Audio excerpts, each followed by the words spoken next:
그동안 지구촌을 휩쓸고 간 이 코로나 현상에 대해서 두 가지로 해석을 할 수 있겠습니다. 하나는 나타난 현상적 해석인데 인간의 무분별한 생활과 방종 생활에서 온 재앙이다, 이렇게 보는 견해가 있는가 하면, 또 영적인 해석이라고 하면 과학의 발전을 과신하는 이 세상에 어느 날 작은 바이러스의 출현으로 인간이 과신하던 과학 수준을 무력화시킨 사건이다, 고로 하나님의 경고 사인이다, 이렇게도 보고 있습니다.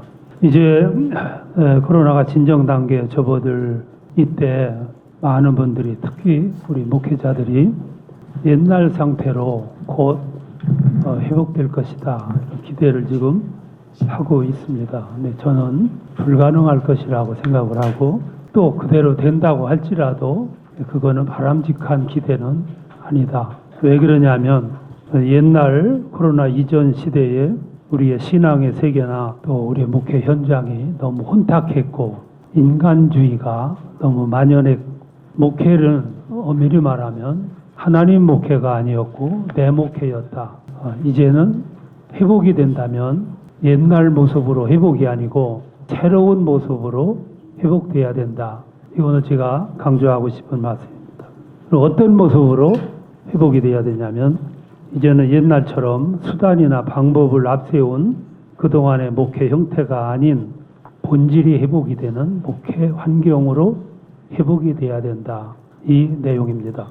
예를 들면 이스라엘의 멸망으로 포로 생활을 하게 됐는데, 이 포로 생활 나타난 현상으로 보면 분명 불행입니다. 고난입니다. 그리고 고난의 역사입니다. 근데 시간이 지나고 보니까 포로 생활을 통해서 그동안 소홀했던, 또 망각하고 잃어버렸던 본질을 되찾게 되는 계기가 됐다.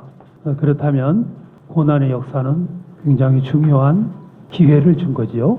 즉 오늘의 불행은 우리 안목이 너무 좁았던 결과이고, 세상을 보는 눈도 어두웠던 결과이고, 또 무엇보다 우리가 하나님을 떠난 결과로 주어진 고난이다, 이렇게 인식을 하게 됐다는 거죠. 그리고 다짐을 합니다. 지금이라도 잃어버린 본질을 회복하자. 그리고 세 가지를 다짐합니다. 하나는 비록 오늘 우리가 포로 생활을 하고 있지만 이곳에서라도 안식일을 철저하게 지키자.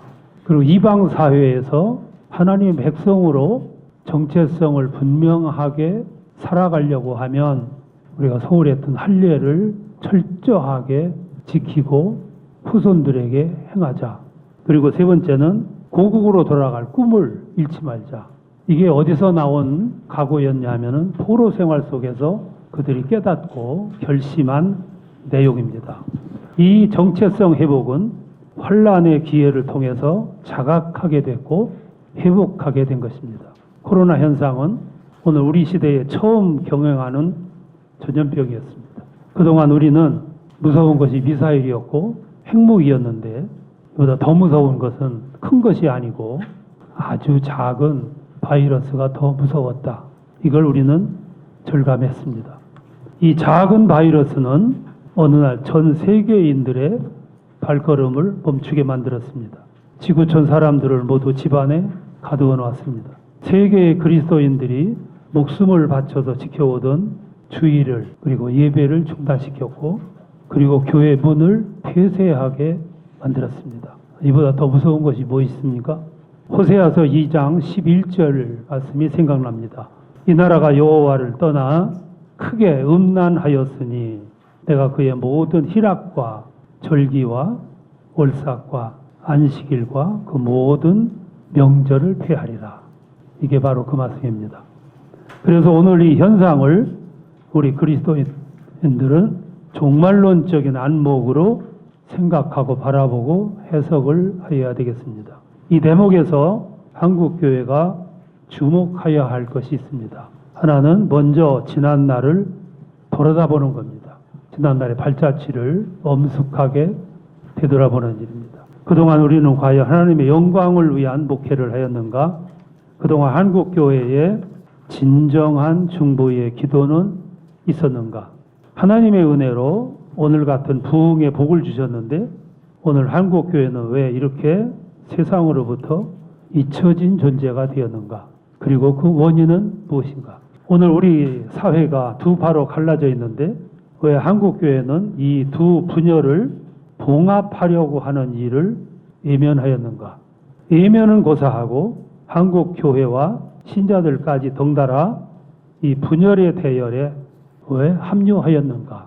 꼭 돌아봐야 할 우리의 자세입니다. 또 하나는 이제 코로나 이후 우리의 할 일을 몇 가지로 생각을 해보겠습니다. 우리 한국교회는 세상으로부터 더 이상 버림받지 말고 마땅히 할 일을 발견해야 된다. 한국교회는 성을 높이 쌓고 그곳에 들어앉아서 사람들이 오기를 기다리지 말고 세상으로 깊이 들어가 먼저 세상을 이해하여야 한다. 세상이 교회에 무엇을 원하는지 들어보고 눈을 옆으로 돌려 이웃을 돌아보고 지역사회에 진정성 있는 마음으로 다가가고 작은 교회들과 공생하는 방안을 세워야 된다. 무엇보다 잃어버린 기도를 회복하여야 한다.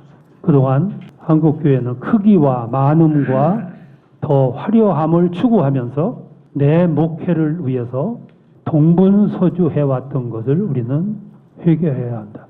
이 같은 뼈저린 자성과 눈물의 고백이 주어진다면 마침내 한국교회는 잃어버린 정체성을 확립하는 기회가 될 것이고 그리고 한국교회의 성결성과 거룩성의 회복도 이루어질 것입니다. 더 나아가서 진정한 복음과 예언자적인 선포를 여는 시대가 다시 한국교회에 주어질 것입니다. 그렇게 된다면 한국교회는 코로나 사태로 잃어버린 것도 많지만 얻은 것이 더 많게 될 것이다. 지금은 잃어버린 본질을 회복할 때입니다.